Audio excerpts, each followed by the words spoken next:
오늘은 그러고 보니까 제가 오늘 금요기도에 굉장히 오랜만에 섰네요. 그죠? 거의 한 달 만에 여러분들 앞에 또 이렇게 섰습니다. 그간 평안하셨죠? 뭐 서로 잘 알면서 귀한 은혜의 시간들이어서 얼마나 감사했는지 모릅니다. 오늘 말씀 시간에 앞부분은 우리 교회의 집사님들을 비롯한 재직 일꾼들을 위한 말씀을 조금 먼저 나누고 이야기하려고 합니다. 저희가 또 오늘 말씀 시간 또 영상을 통해서 우리 집사님들 함께 교육하는 의미도 좀 있는 날이어서 함께 그렇게 좀 나누려고 합니다. 역대상 12장 말씀에 보면 다윗이 군사들을 조직하고 군대 지휘관들을 세우는데 어떤 지휘관들을 세웠는가 봤더니 그 지휘관들, 그 리더들을 세울 때에 이런 것을 고려했더라고요. 역대상 12장 32절에 보면 이런 말씀이 나옵니다. 이사갈 자손 중에서 시세를 알고 이스라엘이 마땅히 행할 것을 아는 우두머리가 200명이니 그들은 그 모든 형제를 통솔하는 자이며, 이렇게 되어 있습니다. 그러니까 200명 정도의 우두머리, 즉 지휘관들인데 이 사람들이 백성들, 군사들을 통솔하는데 이 사람들은 어떤 사람들이냐? 그 지도자, 지휘관, 리더들에게 필요한 소양 중에 하나가 무엇이냐면 시세를 아는 것. 뭐 금시세 뭐 이런 거 아닙니다. 요즘에 주가 뭐 이런 얘기가 아니에요. 여기서 시세라고 하는 것은 그 시대를, 그 때를 잘 읽고 분간할 줄 아는 사람. 그러니까 이 시대를 잘 읽는 사람, 그리고 그것에 따라 마땅히 행할 것을 아는 사람. 즉 이 시대가 어떻게 지금 흘러가고 있는, 지금 상황이 어떤 것인지를 잘 읽고 그것에 따라 적절한 행동들을 행할 수 있는 사람, 그런 지혜로운 사람들이 리더였다. 다윗이 그런 사람들을 세웠다, 이렇게 되어 있습니다. 이 말씀 생각해 보면 교회의 목회자들 뿐만 아니라 교회의 리더들, 일꾼들, 어떤 사람들이어야 하는가, 어떤 소양들을 갖추고 있어야 되는지를 알게 하시죠. 즉 이 세상이 어떻게 돌아가고 있는지, 우리가 살고 있는 우리의 삶의 자리와 이 사회와 이 나라와 이 세상이 지금 어떻게 흘러가고 변화되고 있는지를 볼 줄 아는 눈과 분별력과 지혜가 필요하다, 하나님이 말씀하셨습니다. 이제 연말이 되면 교계에 내년의 한국 교회의 상황들을 예측하고 그에 따라 이런 목회 방향들을 세워야 됩니다라고 하는 여러 가지 정보들이 막 쏟아져 나옵니다. 그러니까 시세를 알려고 하는 것이죠. 그 중에 하나 유명한 것 있는데요. 목회 데이터 연구소라고 하는 곳에서 매년마다 한국교회 트렌드라고 하는 제목의 책을 발간합니다. 그러니까 트렌드라는 말 많이 들어보시죠? 유행 뭐 이렇게도 표현할 수 있지만 지금의 이 흐름을 이야기하는 겁니다. 그래서 한국교회 내년 2025년도는 어떠한 상황, 어떠한 이 삶의 자리에 우리 교회가 있고, 그렇기 때문에 우리 교회는 이런 방향으로 해 나가야 된다라고 하는 것을 예견해 주는 참 좋은 유익한 책이고 정보입니다. 한 10가지 정도를 이야기하는데 다 다루진 않고 그 중에 5가지만 간단하게 우리 가운데 필요한 이야기를 좀 나눠보자면, 그 중에 하나가 뭐냐? 유튜브와 같은 미디어, 영상, 이러한 것들을 통하여서 기독교 콘텐츠를 시청하고 그것으로 신앙에 도움을 받는 현상이 많아진다. 이미 지금까지 그렇게 되어 왔고 앞으로도 그렇게 될 것을 이야기합니다. 그래서 내년에도 이 한국 교회는 뭐 전 세계 교회가 그렇겠죠. 바로 미디어 사역, 이 미디어 사역의 확장이 더 많이 필요하다라고 이야기합니다. 제가 가만 생각해 보니까요, 이제는 설교 잘하는 것 가지고는 안 되는 시대가 되었어요. 목사들이 설교, 좋은 설교는요, 영상을 통해서 얼마든지 접할 수 있는 이 시대가 되었어요. 그런데 그만큼 교회가 이런 미디어적인 사역에 많은 투자도 필요하고 노력도 많이 필요합니다. 그런 면에서 저희가 내년에 계획하고 있는 것들, 여러 사역 계획 중에 하나가 이 미디어 사역의 확장인데요. 그래서 이제 미디어 쪽만 전담하는 간사님도 우리가 세웠고, 또 미디어 쪽에 전문적인 또 그런 것들에 좀 전문화된 우리 사역자도 모시게 됩니다. 뿐만 아니라 계속해서 이런 미디어 쪽인 사역들을 확장해 나가려고 내년에 그런 계획이 있습니다. 두 번째, 그 한국교회의 트렌드에서 이야기하는 두 번째 이슈가 뭐냐면, 이제는 교회가 멘탈 케어하는 커뮤니티가 되어야 된다라고 하는 거예요. 여러분, 멘붕이라는 말 아시죠? 멘탈이 붕괴되었다고요. 요즘에요, 그런 우리 현대인들이 너무나 많다는 겁니다.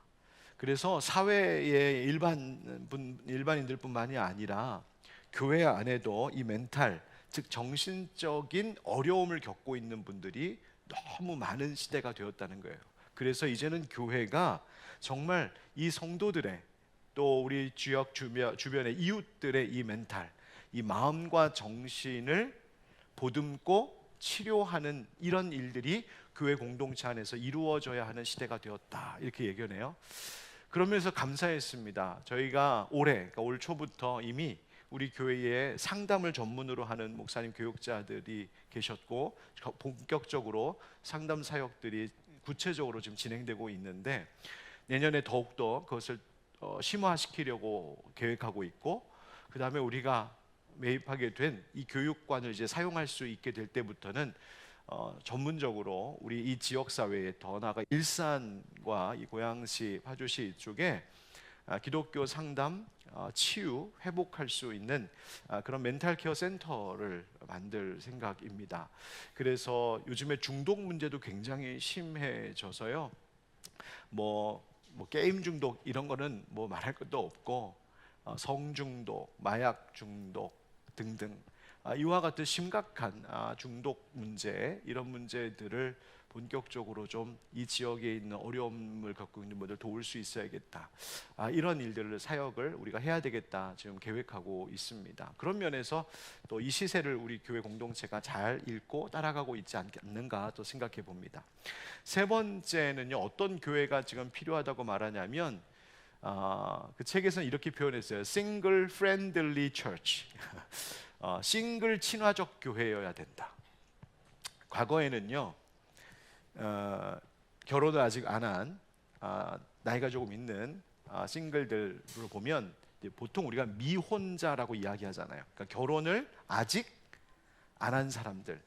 그 말은 무슨 전제가 깔려 있냐면 결혼 대기자, 이런 의미입니다. 그러니까 이분은 결혼 대기하고 있는 분으로 보는 거예요. 그런 시각으로 그분들을 보는 거예요. 그런데 이제는 그렇게 보면 안 되는 시대가 되었다는 이야기입니다. 이제는 미혼자가 아니라 그냥 비혼자인 겁니다. 결혼 안 하신 분인 거죠. 또 결혼할 생각이 없는 분들도 계십니다. 물론 결혼해서 가정을 이루고 또 그렇게 생육하고 번성하는 이 일, 하나님께서 물론 바라시는 계획이고 또 소망이긴 하지만, 또 그렇지 않은 경우들도 있거든요. 뿐만 아니라 이혼하신 분들도 많고요, 사별하신 분들도 계시잖아요. 1인 가구가 엄청나게 늘어나고 있잖아요. 지금 뭐 운정 이쪽, 고양시, 일산 이쪽에 새롭게 짓는 아파트들 내용을 이렇게 들여다보면은요, 1인 가구들을 위한 아파트들을 엄청나게 많이 지어 올리고 있습니다. 그렇다면 교회도 이런 분들을 목회와 사역에 그냥 사각지대에 방치하듯 내버려 두는 것이 아니라 이 1인 가구, 싱글들을 위한 사역이 돼야 된다라는 이야기를 하는데, 얼마나 감사한지. 올해, 그러니까 내년부터 우리 교회에 이 싱글들만을 전담하는 목사님을 모시게 되었습니다. 그래서 이분들이 잘 드러나지 않아요. 잘 드러나지 않아요. 근데 저희 교회에도 그런 분들이 많으시거든요. 그래서 싱글들을 위하여서 그분들에게 맞는 맞춤 케어, 맞춤 목양, 이런 것들을 해서 이 지역에도, 이 시대에 급증하고 있는 1인 가구 싱글들에게 좀 열려 있는, 그리고 그분들을 잘 돌볼 수 있는 사역을 우리 교회가 이제 하려고 합니다. 네 번째는요, 역시 고령화 문제입니다. 시니어 사역에 대한 이야기인데요. 이제는요, 이 시니어들이 그냥 우리 어른들, 노인들, 아유 어려우시니까 이제 잘 돌봐야지, 그냥 돌봄의 대상으로만 머무르는 것이 아니고요, 이제는 교회가 정말 살려면 이 시니어들이 교회 사역의 주도적인 역할을 할 수 있어야 된다. 주체적인 역할을 해야 된다. 그러니까 그냥 시니어들 늘 돌봄받고 섬김받는 자리에 있는 것이 아니라요, 이제는 우리 어른들이 이 교회를 위하여서 할 수 있는 일들을 맡겨드리고, 노인이 노인을 돌보는, 그래서 사회에는 이미 노노케어라고 들어보셨어요? 예, 노인이 노인을 돌보는 일, 이런 일들이 필요하거든요. 그래야 교회가 든든하고, 그런 교회의 어른들을 보면서 믿음의 세대들이 계속 올라오는 거죠. 그런 면에서 우리 교회는 뭐 하고 있느냐? 예, 우리 교회에 시니어 사역, 올해부터 시니어 부를 만들어서 계속 해왔었는데, 내년에는 시니어 부가 아니라 시니어 교구로 격상시키려고 합니다. 그러니까 아예 그냥 교구 안에 이렇게 어른들만 이렇게 따로 떼어놓은 그런 수준이 아니라, 아예 시니어들이 똘똘 뭉쳐서 정말 이분들을 통하여서 교회에 필요한 사역들을 구석구석에서 해낼 수 있도록 시니어 교구로 아예 분리를 하고, 올해부터 있었던 전담, 시니어 전담 교역자가 또 배치되어서 그분들을 잘 섬기고 양육해 가려고 합니다. 또 한 가지 하나만 더 말씀을 좀 드리면, 평신도의 중요성이 더 부각되는 시대다, 이렇게 이야기합니다. 뭐 옛날부터 평신도 사역의 중요성 얘기 많이 했고, 우리 교회도 평신도 중심 교회 돼야 됩니다, 뭐 개척할 때부터 누누이 이야기했지만, 그 필요성이 더 대두되고 있는 시대가 왔다. 이유가 무엇이냐면, 요즘에 부교역자들이 사역을 기피하는 현상이 한국 교회에서 굉장히 많이 나타나고 있습니다. 그러니까 전도사님들, 부목사님들이 사역을 안 하려고 하는 현상이 많이 나타난다는 거예요, 한국 교회에. 이유가 뭐냐? 교회가 너무 힘들어졌기 때문입니다. 목회가 더 힘들어졌기 때문입니다. 또 교역자로서, 목회자로서, 부교역자로서 사역할 때 그 생활의, 생계의, 경제적인 문제가 이게 충당이 되지 않는 거죠. 너무 어려운 상황입니다. 그러니까 이제는 젊은 목회자들이 사역을 안 하려고 하는 거예요. 물론 그렇기 때문에 그분들을 잘 돕고 충분히 생활도 하실 수 있고, 그것에 걱정 없이 사역할 수 있는 길도 열어야 되지만, 기본적으로 신학생들이 줄고 있거든요. 이번에 제가 우리 목사님들께 부탁을 해서 지금 신학생들, 그러니까 신학대학원 지원율을 좀 한번 확인 좀 해달라고 부탁을 드려서 통계를 뽑아보니까, 올해는 아직 모르겠고 작년 2023년도에 우리나라의 정식 건강한 교단의 신학대학원들 쭉 경쟁률을 보니 다 미달. 우리 교회가 속해 있는 대한예수교 장로회 통합측 교단의 학교인 광나루에 있는 장로회 신학대학원, 저희 학교, 거기만 지원율이 2대1 조금 안 되게 이렇게 되어 있습니다. 그러니까 지금 신학생들, 신학을 하겠다고, 목회를 하겠다고 하는 젊은이들이 없는 현상이에요.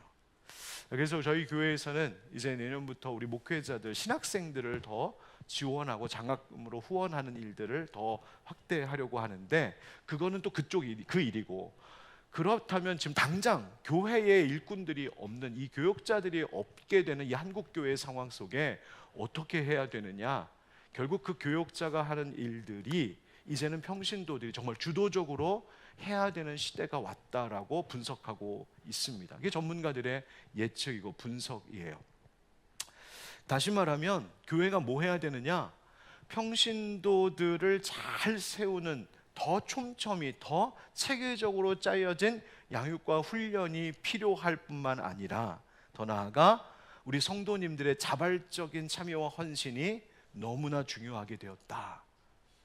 그래야 교회가 된다. 교회가 그래야 세워진다. 여러분 한번 따라해 보겠습니다. 해보겠습니다. 잘하겠습니다. 잘할 수 있습니다. 여러분, 그런 면에서 우리 교회의 재직들의 동참, 동역이 너무나 절실한 시대입니다. 특별히 우리 교회 집사님들 가운데에 저는 정말 좋은 모범적인 평신도 사역자들이 많이 양성되었으면 좋겠다 하는 소망이 있습니다. 어떤 사역자들, 어떤 평신도 사역자들, 다른 성도들을 양육하고 제자 훈련시킬 수 있는 평신도들, 말씀 전할 수 있는 평신도들, 성경 공부시킬 수 있는 평신도들, 찬양 인도하고 워십 리더 예배를 이끌어갈 수 있는 평신도들, 선교에 앞장설 수 있는, 선교에 헌신하는 평신도들, 그런 분들이 있었으면 좋겠다. 저는 그런 소망이 있어요. 우리 교회의 어른들 중에 이제 은퇴하신 분들 혹은 은퇴를 앞둔 분들이 은퇴 이후의 삶을 나는 선교에 헌신하겠다라고 아예 은퇴 전부터 준비하고 계획하시는 분들이 있으면 얼마나 좋을까. 저도 은퇴 이후에 그 꿈이 있거든요. 은퇴 이후에 제가 안 사람하고 늘 이야기합니다. 우리 어디 가서 선교할까? 어떤 선교 사역할까? 그 은퇴 이후의 삶이 그냥 끝나는 삶이 아니라 그때부터 진짜 하나님 앞에 드려진 삶을 준비하는 그런 평신도들이 필요하다는 거예요. 여러분, 개혁교회, 우리 개혁신앙을 가지고 있잖아요. 개혁교회, 개혁신학의 특징이 무엇이냐면, 여러분 많이 들어보셨죠? 만인제사장이라고요. 여러분 많이 들어보셨죠? 모든 사람이 제사장이다. 이 만인제사장론의 이 신앙 고백에는 크게 두 의미가 있습니다. 하나는 to God이라고 하는, 하나님께로라고 하는 의미요. 또 하나는 from God이라고 하는, 하나님께로부터라는 의미예요. 이 말이 무슨 말이냐면, 과거에 옛날 로마 가톨릭, 중세교회 가톨릭은 어땠습니까? 사제들, 성직자들을 통하여서만이 하나님께 나아갈 수 있는 것처럼 이야기했어요. 그러나 아닙니다. 만인 제사장이라는 거예요. 예수 그리스도를 믿으면, 예수 그리스도 안에 있으면 모든 사람들이 하나님께 예수 그리스도의 의를 의지하여 나아갈 수 있다. 하나님께 나아갈 수 있다. 우리가 하나님 앞에 예배드릴 수 있고, 직접 말씀드리며 기도할 수 있고, 하나님 말씀 들을 수 있다. 그게 만인 제사장이에요. 그래서 꼭 사제들, 성직자들은 말 그대로 성직에 있고, 성도들은 그렇지 않은 그런 것이 아니라 우리 모두가 다 하나님 앞에 동등하고 하나님 앞에 나아갈 수 있다. 이것이 만인 제사장이에요. 그런데 to God만 있는 것이 아니라 from God이 있습니다. 그것은 뭐냐면, 우리 모두가 다 하나님께로부터 사명을 받았다, 부름받았다라는 의미입니다. 성직자들만, 사제들만, 또 우리 개혁교회에서는 목사들, 목회자들만 하나님이 주신 성직이 아니라 우리가 가지고 있는 모든 삶의 자리, 모든 일상과 모든 일터와 직업들이 from God, 하나님께서 주신 성직이다. 내가 어떤 일을 하든, 내가 학교에서 학생들을 가르치든, 내가 핸들을 잡고 운전을 하든, 내가 어디서 청소를 하든 상관없이 이 모든 것은 하나님께로부터 온 거룩한 직이다 라고 하는 인식이 우리 개혁신앙의 중요한 신앙 고백입니다. 그러니까 교회 안에서 성직자들, 사제들, 목사들만 거룩하게 어떤 사역을 감당하는 것이 아니라 우리가 일상에서 살아가는 모든 삶의 자리, 내가 어디서 일을 하고 무엇을 하든지 그것이 하나님께 영광을 드러내고 하나님 보시기에 거룩한 그 일을 감당하는 바로 그 사명의 자리라는 거예요. 그것이 바로 우리가 지난 10년 동안 그토록 외쳐왔던 일상의 예배자로 살아간다는 의미였어요. 그런데 이 일상의 예배자로 살아가는 것, 이제 우리가 10년 동안 그것을 함께 생각하고 나누고 그것을 우리 중심에 새겨왔는데, 이제는 다음 10년은 일상의 예배자로만 끝나는 것이 아니라 일상의 예배자에서 선교적 일상으로 더 확장되어야겠다, 성장해야겠다. 그것이 다음 10년의 우리의 중심 정신입니다. 선교적 일상, 그러니까 내가 살아가는 모든 삶의 자리가 마치 목회자처럼, 선교사처럼 하나님 앞에서 하나님께 주신 그 사명 감당하는 자리다. 그런데 그 선교적 일상을 살아가는 삶의 그런 사람들, 즉 일상의 선교사들이 함께 모여 힘을 얻을 수 있는 베이스 캠프가 어디냐? 바로 그것이 교회 공동체라는 거죠. 그래서 교회 공동체로 모여서 우리가 함께 영적으로 충전하고 그 힘으로 다시 세상으로 흩어져 나아가 예배하고 선교하는 삶을 사는 것, 그것이 교회의 역할이라는 거예요. 그런데 여러분, 이 교회는 목사가 주인이 아닙니다. 여러분, 교회 목사가, 여기 있는 위임 목사가 교회의 사장이거나 교회의 주인이 절대로 아닙니다. 이 교회의 주인은 오직 우리 구주 예수 그리스도시요, 그 주인이신 예수님께서 우리를 부르신 겁니다. 저는 목사라는 직으로 부르신 것이고 여러분들에게도 다 그 직을 주시고 부르셨습니다. 그래서 뭐 하라고? 바로 교회의 머리 되신 예수님께서 하셨던 일, 가르치고 하나님 나라 복음 전하시고 치유하고 돌보셨던 그 영혼들을 구원하셨던 그 일을 이제는 우리에게 맡겨 주셨다는 거예요. 그것이 교회의 정체성이에요. 그 공동체 속에서 목사는 목사의 일이 있는 것이고, 또한 여러분들 재직들과 또 모든 성도님들은 그 하나님께서 각자에게 주신 일을 통하여서 교회가 예수님 하시던 일을 계속할 수 있도록 하는 것이 우리 공동체의 정체성이에요. 여러분, 그렇게 보면 목사가 다 하는 교회는 절대로 성경적이지 않습니다. 교회 왔는데 우리 목사님만 보인다, 난 우리 목사님 보러고 왔다, 여러분, 그런 교회는 절대로 건강한 교회, 성경적 교회 아닙니다. 제가 가끔 이런 말 농담 삼아 합니다. 우리 교회는 이런 교회였으면 좋겠다. 하늘빛 광성교회 왔더니 누가 목사인지 모르겠더라. 그런 교회였으면 좋겠다. 여러분, 그 의미가 뭔지 아시겠어요? 모두가 다 목사처럼 일하고 있다. 모두가 목사님처럼 말씀에 전념하고, 모두가 목사님처럼 기도에 열심을 내고, 모두가 목사님처럼 전도하고 선교하고 영혼들 돌보는 데 힘쓰더라. 그래서 야, 가운 안 입으면 누가 목사인지 모르겠다. 그럴 만한 교회 되어야 된다는 거예요. 그게 진짜 성경적인 교회라는 말입니다. 사도행전 6장에 보면 초대교회, 예루살렘의 초대교회가 일곱 일꾼들, 일곱 집사, 우리가 보통 집사라고 이야기하는데 그 일곱 일꾼들을 뽑잖아요. 일곱 일꾼들을 뽑을 때에 그 뽑게 되는 동기, 그 취지가 무엇이었는지 기억하십니까? 사도들이, 그 초대교회 사도들이 이런 이야기를 합니다. 뭐라고 말했냐면, 우리는 오로지 기도하는 일과 말씀 사역에 힘쓰리라. 자, 사도들, 하나님께서, 우리 예수님께서 교회를 세우시면서 사도들을 불러 그 교회의 일꾼들, 지도자들로 삼으셨던 목적이 뭐였냐면 말씀과 기도로 그 교회를 세워가는 일이었어요. 그런데 사도들이 이 말씀과 기도하는 일에만 전념하지 못하고 무엇 때문인지 그 많은 시간과 에너지를 다른 쪽에 쏟게 되었다는 거였어요. 그 예루살렘 초대교회의 현실이 그랬다는 거예요. 그 일이 뭐였는지 아십니까? 구제하는 일과 접대하는 일이었어요.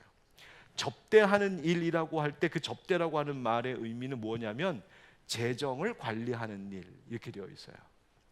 그러니까 이 구제, 성도들을 구제하고 봉사하는 일, 그리고 교회의 모든 살림살이를 해나가는 그 일에 신경을 쓰다가 정작 사도들이 말씀과 기도하는 것에 시간과 많은 에너지를 다 쏟지 못하는 현실이었다는 거예요. 그래서 일곱 집사를 뽑게 됩니다. 교회 일꾼들을 세우게 됩니다. 그 말은 뭐예요? 그 일꾼들이 해야 될 일이 뭐냐? 바로 구제하는 일, 봉사하는 일, 섬기는 일, 교회의 살림살이를 꾸려가는 일. 이것이 교회의 일꾼, 집사들이 해야 할 일이라고 말해주고 있어요. 여러분, 그 일을 평신도 일꾼들이 하도록 성령께서 역사하셨고, 그것에 순종하여서 그렇게 이루어졌던 교회가 바로 초대교회였고, 그렇게 하자 그 다음 나오는 이야기가 뭐냐면 그 교회가 부흥했다, 이렇게 되어 있습니다. 여러분, 우리 하늘빛 광성교회가 건강한 교회, 성경적인 교회, 부흥하고 성장하는 교회가 되지 않기를 원하는 성도님은 아무도 없을 거라고 저는 생각합니다. 그걸 원하지 않는 존재가 있긴 있어요. 사탄이. 그 사탄이는 우리 하늘빛 광성교회가 건강한 교회, 성경적인 교회, 부흥하고 성장하는 교회가 되는 거 원치 않을 거예요. 그 외에는 모두가 다 원하지 않습니까? 어떻게 해야 되느냐? 성경적 원리를 따르는 교회가 되어야 됩니다. 여러분, 목사는 말씀과 기도에 전념할 수 있는 교회, 그리고 다른 여러 가지 일들, 이 교회를 꾸려가고 구제하고 봉사하는 그 일들은 평신도가 주도적으로 이끌어가는 교회가 될 때 그것이 성경적인 교회, 바로 그런 의미에서 목사가 누군지 모르겠다 하는 교회, 그게 성경적인 교회라는 말이에요. 목사는 뭐 하는 것이냐? 바로 성도님들이, 우리 평신도들이, 우리 재직들이 그렇게 교회를 성경적으로 하나님이 기뻐하시는 모습으로 잘 세워가고 꾸려가고 이끌어갈 수 있도록 말씀으로 가르치고 양육하고 격려하고 비전을 주고 계획을 세워주고, 그 일을 하는 것이 목사의 역할이라는 말이에요. 여러분, 그러려면, 그런 성경적 교회 되려면 우리 평신도, 우리 성도님들, 우리 재직들이 어떤 일 해야 될까? 첫 번째는요, 여러분들 각자의 신앙의 성장과 성숙을 더 꾀하실 수 있기를 주의 이름으로 축복합니다. 그 7 집사가 어떤 사람들이었냐면 사도행전 6장에 보면 믿음과 성령이 충만한 자들, 이렇게 되어 있습니다. 다시 말하면 믿음 좋은 분들이어야 된다는 거예요. 여러분, 그 일을 위해서 우리 재직들, 집사님들은 반드시 교회의 모든 예배와 기도에 열심으로 참석하길 바랍니다. 그냥 의무적으로 그냥 가서 얼굴 안 비치면 안 되니까 그런 것이 아니라 내 믿음의 성장, 내 믿음의 성숙함을 위하여 예배의 자리, 기도의 자리를 더 사모하시기 바랍니다. 그리고 말씀을 배우고 훈련받는 일에 거룩한 욕심을 가지셔야 돼요. 내 신앙이 성장하는 일에 열정을 가지셔야 된다는 거예요. 이만하면 됐지, 이 나이에 무슨, 여러분, 그런 말씀은 하덜덜덜 하지 마시고, 여러분, 하나님 부르시는 날까지 우리의 믿음은 계속해서 성장해 가야 돼요. 아까 제가 기도할 때에 읽었었던 사도 바울의 고백 기억하시죠? 예수께 잡힌 바 된 그것을 향하여 나는 달려가노라. 표대를 향하여 달려가노라. 여러분, 우리가 부르시는 그날까지 계속 성장해야 돼요. 여러분, 그 7 집사를 세웠을 때에 7 집사를 이렇게 뽑았잖아요. 그런데 성경에 읽어보니까 그 중에 몇 사람은 안 하겠다 그랬대요. 그런 말 있어요? 없습니다. 그 믿음과 성령으로 충만한 사람들 7 사람을 딱 택하니까 난 못하겠는데요, 전 준비가 아직 안 됐는데요, 저는 바쁜데요, 그렇게 말하는 사람 아무도 없이 사도들이 그들의 머리 위에 안수하며 집사로 일꾼으로 세울 때 그들은 하나님 앞에 자신들을 드렸어요. 여러분, 이들이 그냥 평신도였다가 집사로 계급이 상승한 겁니까? 아닙니다. 오히려 더 낮은 자리로 내려간 겁니다. 여러분, 생각해 보세요. 초대교회는 어떤 교회였어요? 핍박받는 교회였습니다. 사단이 공격하면 그 초대교회의 구성원들 중에 제일 먼저 공격하고 죽이려고 하는 대상은 아마 사도들이었을 거예요. 그죠? 그 다음이 누구겠어요? 집사들이었을 거예요. 여러분, 교회의 일꾼 집사가 된다는 것, 내가 재직이 된다는 것은요, 교회에 핍박이 있을 때에 그 핍박 제일 먼저 받겠다고 하는 자리예요. 낮은 자리에 누군가가 필요할 때 가장 먼저 낮은 자리로 달려가겠다고 하는 사람들이에요. 물론 목사와 교육자들, 목회자들이 그 길 먼저 앞장서야 되죠. 그리고 함께 따라와야 될 분들이 재직들이라는 말이에요. 같이 함께 십자가 지는 것. 그 힘든 거 왜 하냐? 예수님이 그 앞에 가셨거든요. 그래서 예수님 따라가는 거예요. 예수님과 함께 십자가 지는 거예요. 왜? 그 뒤에 있는 그 영광, 예수께 붙잡힌 바 된 자가 끝까지 쫓아가야 될 그 표대, 그 영광이 우리 가운데 약속되었기 때문인 줄 믿습니다. 그래서 신앙의 성장과 성숙을 더 꾀하셔야 돼요. 두 번째, 재직들, 그렇기 때문에요, 더 겸손히 낮아지고 섬기셔야 합니다. 여러분, 우리 일꾼들은요, 절대로 높아지려고 하지 말아야 돼요. 그 말은 사람에게 인정받으려 하지 말아야 됩니다. 내 경험과 내 판단과 내 의지와 내 감정을 내려놓으셔야 됩니다. 섬기는 자리 가셔야 됩니다. 남들이 안 하려고 하는 일 하려고 해야 됩니다. 가장 낮아지는 자리 찾아가야 됩니다. 가장 어려운 자리 가셔야 됩니다. 그것이 바로 재직들입니다. 여러분, 그런 곳으로 찾아가 섬길 때 그것이 바로 예수님 닮은 모습이고요, 그럴 때에 평신도들이 일꾼되어 주도적으로 이끌어가는 교회가 되는 겁니다. 그래서 세 번째, 우리 성도님들, 우리 특별히 재직들에게 부탁드립니다. 여러분, 용기를 갖고 더 적극적으로, 더 능동적으로 주의 일에 동역 참여해 주시기를 부탁드립니다. 여러분, 겸손하다는 말을 오해하지 마셔야 돼요. 겸손하다는 말을 자꾸 이렇게 이해하세요. 나는 못해요. 준비가 아직 안 됐어요. 아직 때가 안 됐어요. 여러분, 겸손은요, 아무것도 하지 않는 것이 겸손이 아닙니다. 못해요 하는 것, 그게 겸손이 아닙니다. 성경이 말하는 진정한 겸손이란 다른 사람을 높여주는 것입니다. 다른 사람을 높여주고 나는 낮아지는 거예요. 그 말은 뭐예요? 다른 사람들 하지 않아도 되도록 막 놔두고 내가 그 일 하는 거예요. 내가 그 일 하는 거예요. 남들 하지 않으려는 것 하는 것이 겸손이에요. 여러분, 예를 들어서 돌로 막 쌓아놓은 큰 뚝방이 하나 있다고 생각을 해봅시다. 뚝방이 쫙 여러 돌들이 쌓여서 뚝방이 쫙 세워져 있고 그 뒤로 물이 가득 차 있어요. 얼마나 많은 힘을 받겠어요. 근데 그 중에 그 뚝방을 뚝방을 쌓은 돌 중에 하나가 이렇게 툭 빠져갖고 구멍이 이만하게 났어요. 그러면 그 구멍으로 물이 얼마나 수압이 세게, 물살이 세게 막 나오겠습니까?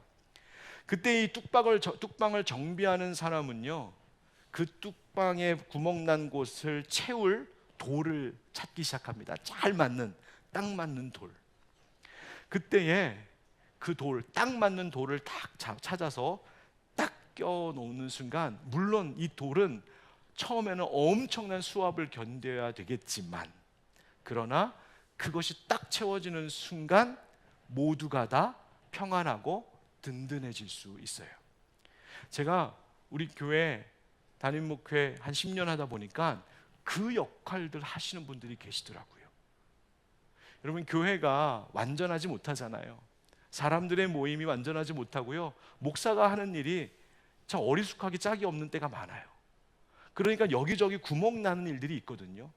그런데 누가 말하지 않아도 그 구멍 제가 메꾸겠습니다, 제가 한번 떼어보겠습니다, 제가 어떻게든 한번 막아보겠습니다 하면서 그 자리를 섬기시는 분들이 계시더라고요.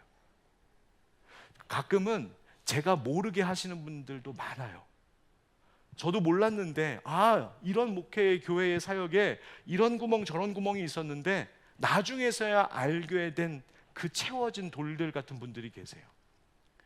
저는 몰랐지만 여러분, 그 뚝방을 관리하시는 진짜 주인, 우리 예수님은 아시지 않을까요? 다 똑같은 돌들처럼 보이지만 그 예수님의 눈에는 그 구멍을 메꿔줬던 그 돌, 금처럼 빛나 보이지 않겠어요? 그 돌 아니었으면 어느 순간 다 무너질 수도 있었는데, 여러분, 그런 성도들이 필요합니다. 여러분, 저는 여기 모여 함께 지금 예배하며 기도하는 우리 성도님들 한 분 한 분, 우리 교회의 모든 재직들이 그렇게 예수님 보시기에 금처럼 빛나는 돌, 그런 우리가 되기를 주님 이름으로 축복합니다. 그런데요, 교회 일 감당한다는 거 쉽지 않다는 거 너무나 잘 압니다. 우리 교회의 목장에서 목자로서 지금까지 처음부터 계속 섬겨오신 분들 계세요. 너무나 감사하죠. 또 교회 학교 선생님으로서 그냥 참 그 다루기 힘든 애들, 그 아이들 다 받아주고 돌봐주는 너무나 귀한 선생님들도 계시고요, 각 부서와 팀들 속에서 물질과 시간으로 헌신하는 귀한 리더들도 계시고요, 재직회, 우리 안수집사의 권사의 남선교회 여전도회 그 회장 맡으신 분들, 그냥 문자 보내고 카톡 보내면은요 답도 없고 반응도 없고 모이자 하면은요 모이지도 않는 그 어려운 일, 그냥 눈물을 삼키면서 해야 되는 일, 그런 일들도 끈을 놓지 않고 끝까지 감당하고 섬겨주신 분들 계시면 너무나 잘 압니다. 제가 그런 분들 볼 때마다 말은 안 하지만요, 속으로 늘 생각합니다. 얼마나 힘드셨을까, 얼마나 애쓰셨을까. 목사는 사례비라도 받지, 저분들은 받는 것도 없이 저거 힘든 거 감당하시느라고 얼마나 애쓰실까. 고마운 마음, 미안한 마음, 그런 마음이 굉장히 큽니다. 그런데 여러분, 꼭 기억해 주십시오. 하나님은 주 안에서 수고한 모든 일들을 결코 헛되지 않게 하시는 줄 믿습니다. 고린도전서 15장 58절 말씀에 이렇게 말씀하시죠. 그러므로 내 사랑하는 형제들아, 견실하며 흔들리지 말고 항상 주의 일에 더욱 힘쓰는 자들이 되라. 이는 너희 수고가 주 안에서 헛되지 않은 줄 알미라.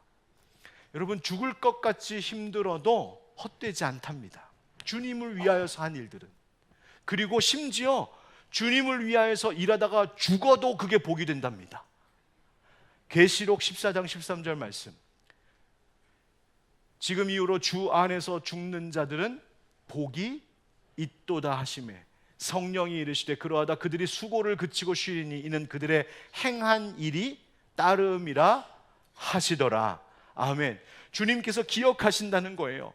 죽을 것처럼 주님 위하여서 헌신한 사람들, 그러다가 심지어 죽은 자들, 여기서 순교한 자들 이야기하는데요. 죽을 것 같이 힘들게 애썼던 것, 당장 눈에는 어떤 열매도 보이지 않는 것 같을지 모르지만 그러나 하나님께서, 우리 예수님께서 그 모든 것 다 기억하셔서 행한 그 일이 우리에게 상급으로 오도록 주님이 복 주시겠다 약속하시는 거예요. 여러분, 지난 한 해 동안 열심히 교회 위하여, 주님 위하여 주 안에서 수고한 모든 일꾼들 하나님이 반드시 기억하시고 복 주실 줄 믿습니다. 또 내년의 사역을 위하여서 헌신하겠습니다 자원해 주셨고, 또 요청하고 권면할 때에 흔쾌히 또 승낙하시면서 함께 하시겠다 하신 분들, 하나님이 그 수고에 반드시 은혜로, 복으로 함께 해주실 줄 믿습니다. 우리가 왜 이 확신을 가질 수 있는지 아십니까? 따라하겠습니다. 하나님은 우리를 긍휼히 여기시기 때문입니다. 하나님이 어떤 분이시라고요? 우리를 긍휼히, 불쌍히 여기시는 분이다. 여러분, 이제 오늘 성경 본문으로 이제 드디어 돌아와 이야기를 나누려고 합니다. 여러분, 우리가 이제 세단장 프로젝트 성전 보수 공사하는 동안에요, 학계서에 있는 말씀 가운데 이곳에 평강을 주리라, 이 말씀을 붙잡고 하나님이 평강 주실 주님, 이 교회, 또 특별히 예배하는 예배당 새롭게 단장하고 보수합니다. 하나님 도와주십시오. 우리가 말씀 붙들고 기도했는데 그 학계서의 말씀을 기억하십니까? 그냥 단지 성전 건물 잘 지어라 그 얘기가 아니었잖아요. 우리의 무너졌던 신앙을 보수하고 회복하라는 것이었어요. 하나님 중심, 하나님 우선, 하나님 절대의 신앙 다시 회복하라, 그 말씀이었죠. 그리고 나서 우리가 지지난주까지 다니엘 기도회를 통하여서 하나님 은혜 많이 받았습니다. 여러 좋은 목사님들, 강사, 또 간증자들의 설교와 말씀을, 간증을 들으면서 그냥 우리의 우물안 개구리 같은 신앙이 아니라 우리의 눈을 열어주셨고, 하나님께서 이와 같은 일들을 온 땅 가운데, 열방 가운데 행하시는구나, 우리를 하여금 보게 하셨습니다. 그런데 여러분, 그 말씀 듣고 간증 듣다 보니까 이런 생각 들지 않았어요? 어휴, 나만 힘든 줄 알았는데, 나만 고난 가운데 있는 줄 알았는데, 내 인생만 어려운 줄 알았는데 난 될 것도 아니네. 여러분, 그런 생각 들어본 적 없으세요? 저는 그런 마음 많이 들었거든요. 그런데 그 어려움을 겪었던 분들이 그럼에도 불구하고 끝까지 믿음 지키고, 어떤 순간에도 하나님 우선, 하나님 절대, 하나님 중심, 그 순종하는 삶을 포기하지 않는 이상 하나님께서 그 인생 그냥 두지 않으시더라고요. 하나님께서 긍휼을 베풀어 주셔서 아까 읽었던 그 말씀, 주 안에서 죽는 자들은 복이 있도다, 야, 이 말씀이 진짜구나 라고 하는 것을 깨닫게 해주셨어요. 여러분, 이제 다시 우리가 하나님 말씀 앞에 금요기도회, 특별기도회로 모였습니다. 우리가 다니엘 기도회 시작하기 전까지 바로 그 학계서 말씀을 쭉 나누었었는데요, 그리고 바로 그 직전에 스가랴서의 1장의 첫 서두의 말씀 함께 나누었었습니다. 스가랴서 1장 3절에 이런 말씀이 있었어요. 스가랴서 1장 3절. 그러므로 너는 그들에게 말하기를 만군의 여호와께서 이처럼 이르시되 너희는 내게로 뭐하라? 돌아오라. 만군의 여호와의 말이니라. 그리하면 내가 너희에게로 돌아가리라. 우리가 하나님께로 회복되면, 우리가 하나님 중심, 하나님 우선, 하나님 절대의 삶을 살면 하나님께서 반드시 그것 기억하시고 은혜 베푸신다, 그 약속의 말씀이었어요.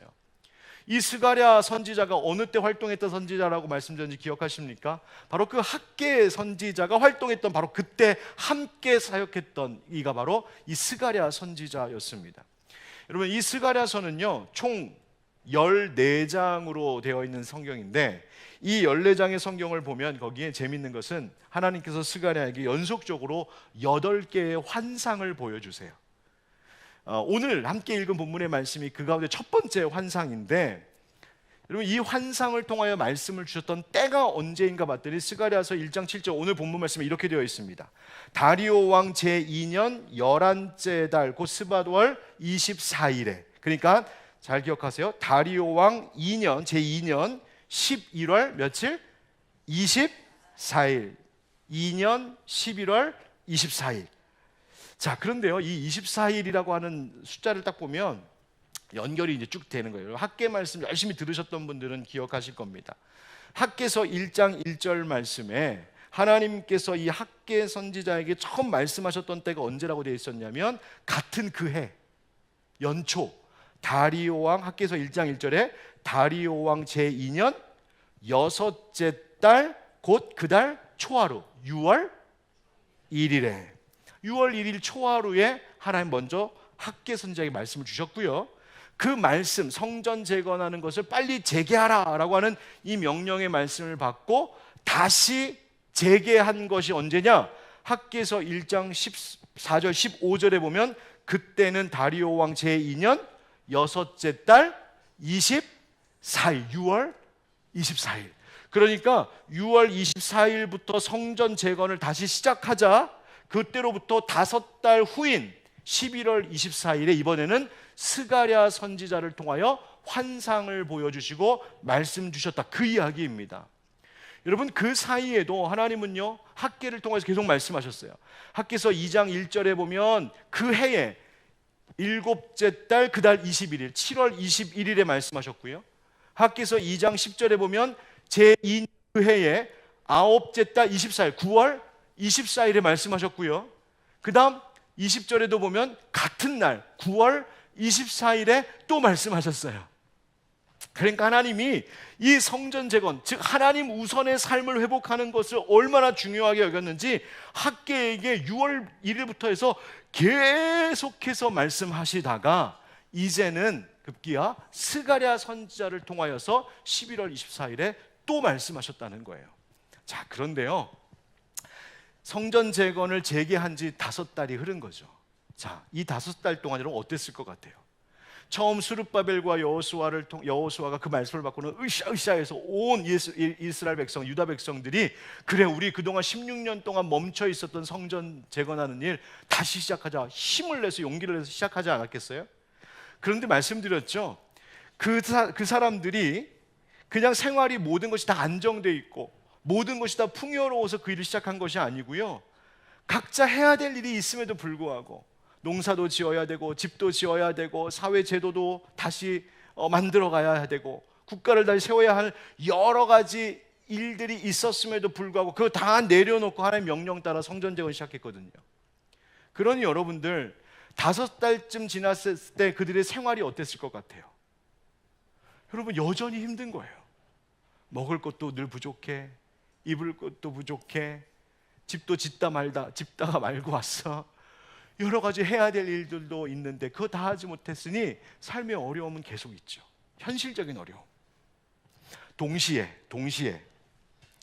여러분, 그들을 포로로 잡았던 바사 제국, 또 그들의 성전 재건을 방해했던 다른 이방 족속들, 또 사마리아 사람들, 그들을 보니까요 괜찮은 거예요. 자기들은 성전 재건하느라고 하나님 명령 따라 사느라고 여전히 현실은 너무나 어려운데 저 이방 사람들, 다른 사람들 보니까 아무 문제 없이 너무 잘 살고 있어요. 그러니 그 마음속에 이런 생각 들지 않았겠어요? 하나님, 이게 뭔 일입니까? 왜 저 대적들은 아무 일 없이 잘 사는데 왜 우리는 이렇게 힘들어야 돼요? 하나님 말씀에 순종하겠다고 하는 사람들, 하나님 뜻에 따라서 내게 주어진 다른 일들, 내가 정말 이 세상적으로 뭔가 해보려고 했던 일들 다 내려놓고 다 뒤로 밀어두고 하나님 우선으로 하나님 말씀하신 것 순종하며 나아가는데, 그러면 하나님, 우리 뭔가 좀 잘 돼야 되잖아요. 그런데 하나님 보세요, 저들은 아무 문제 없고 우리들은 여전히 어려움 속에 있어요. 그런 마음 들지 않았겠어요? 그러면서 이런 생각도 하지 않았을까요? 우리도 저 사람들처럼 다시 세상 일로 돌아가야 되는 것 아닌가라고 말이죠. 바로 그때 하나님께서 이 스가랴에게 환상을 보여주시고 말씀하시는 거예요. 어떤 환상을 보여주셨냐면요, 밤에 스가랴가 보니까 화석류 나무, 이제 사진을 한번 보여주세요. 이게 화석류 나무인데요, 관목 한 3m 정도 크는 화석류 나무라는 게 있대요. 느헤미야서에 보면은요, 초막절에 이스라엘 백성들이 초막을 지을 때 써야 되는 5가지의 나무 종류가 나오는데, 감람나무, 돌감람나무, 종려나무, 또 뭐 기타 무성한 가지가 있는 나무, 그리고 언급되는 나무가 바로 화석류 나무예요. 그런데 이 화석류 나무가요, 참 향기가 좋아서 향유도 만들고 그렇게 귀하게 쓰이는 화석류 나무가 이런 나무예요. 그런데 이 화석류 나무 사이에 빨간 붉은색 말을 탄 자가 딱 서 있는 환상을 보았어요.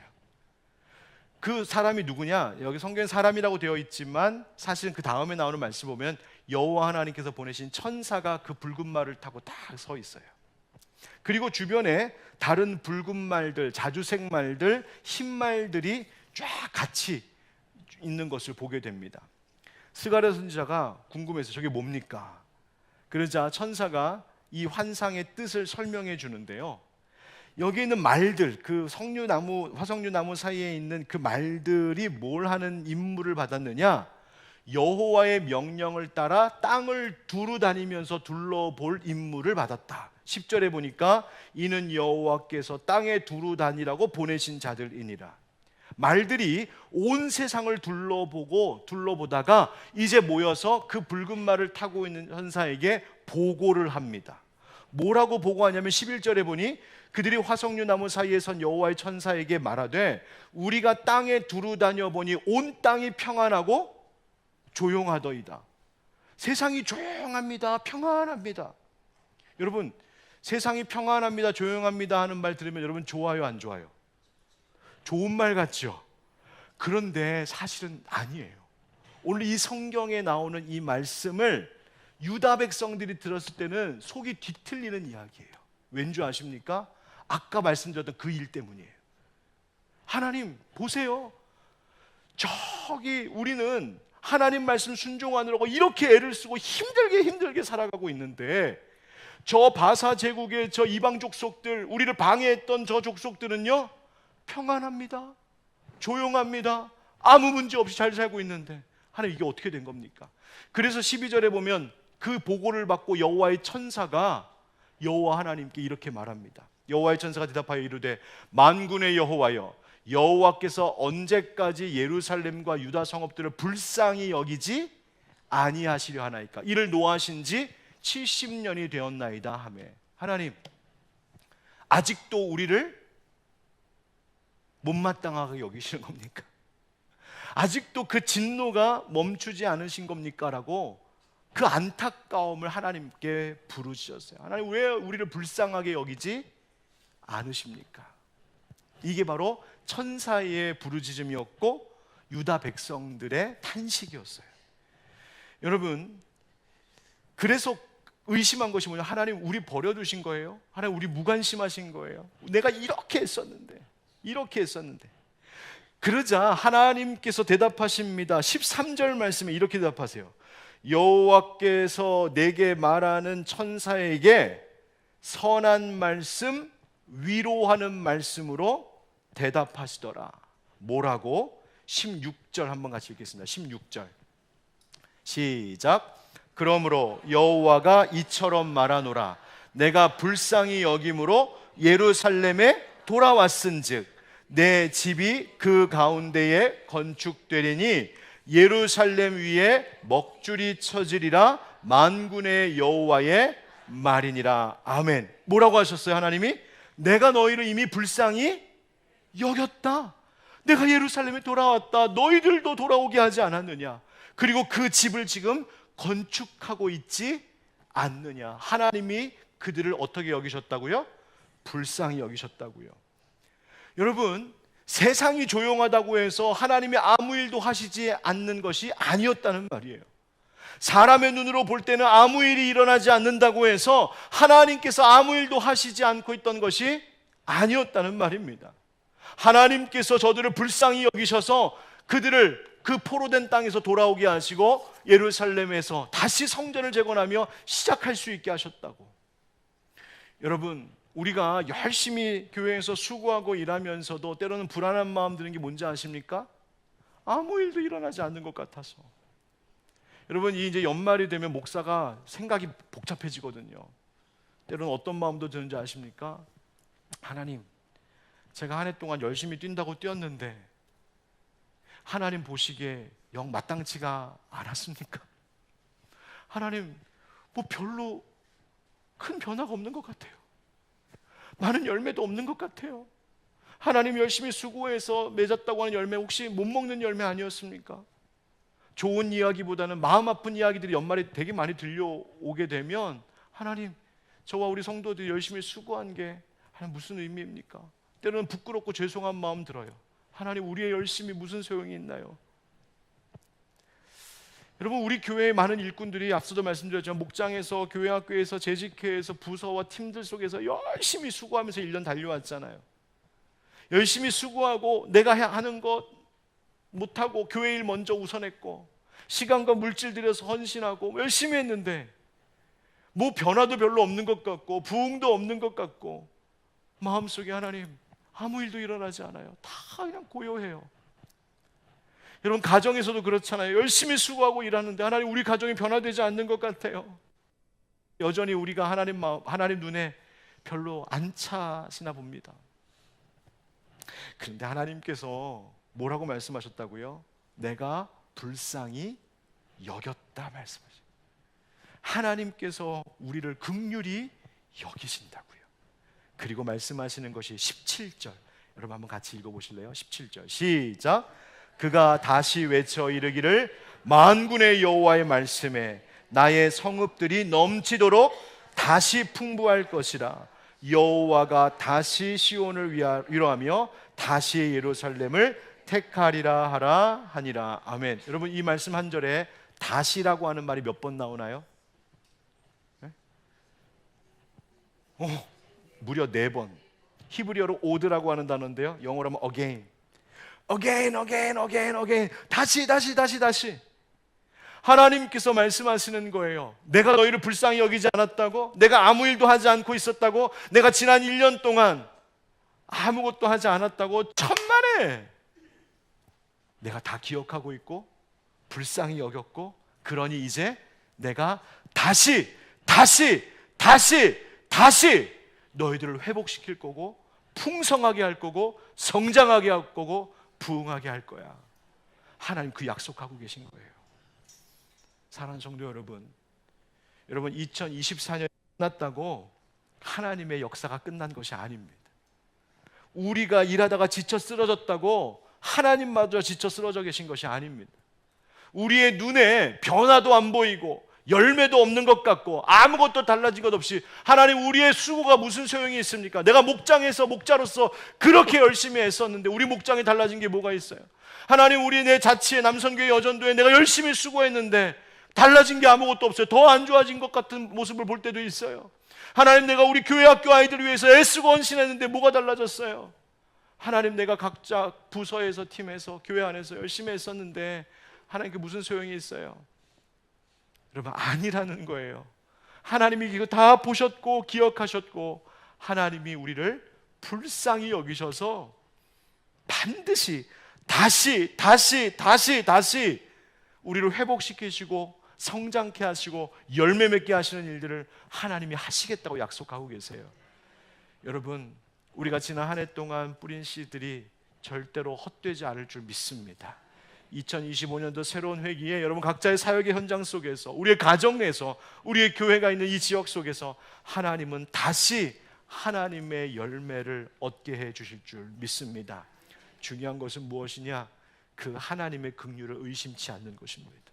하나님이 불쌍히 여기신다는 사실을 믿어 의심치 않는 거예요. 그리고 오늘도 하나님 앞에 그 하나님의 긍휼을 구하는 것입니다. 천사가 여호와 하나님께, 하나님 왜 우리를 불쌍히 여기지 않으십니까? 여러분, 이것이 그냥 천사의 말이 아니라 바로 우리가 기도해야 할 제목이에요. 하나님, 우리를 불쌍히 여겨 주시옵소서. 여러분, 우리가 이 연말을 이제 마무리하고 새해를 시작해야 되는, 준비해야 되는 이때에 우리의 마음의 중심이 이거여야 된다 생각합니다. 하나님, 우리 각 사람을 불쌍히 여겨주시고, 하나님 우리의 교회와 가정을 불쌍히 여겨주시고, 하나님 우리 목사님 불쌍히 여겨주시고, 하나님 우리 목자, 우리 목원들 하나님 불쌍히 여겨주시고, 하나님 나와 함께 동역하는 우리 사역자들, 또 모든 팀의 봉사자들 하나님 불쌍히 여겨주시옵소서. 그러면 하나님 우리에게 분명히 약속하실 겁니다. 그래, 내가 이미 너희를 불쌍히 여겼고 내가 너희를 불쌍히 여기니 반드시 열매 맺게 하리라.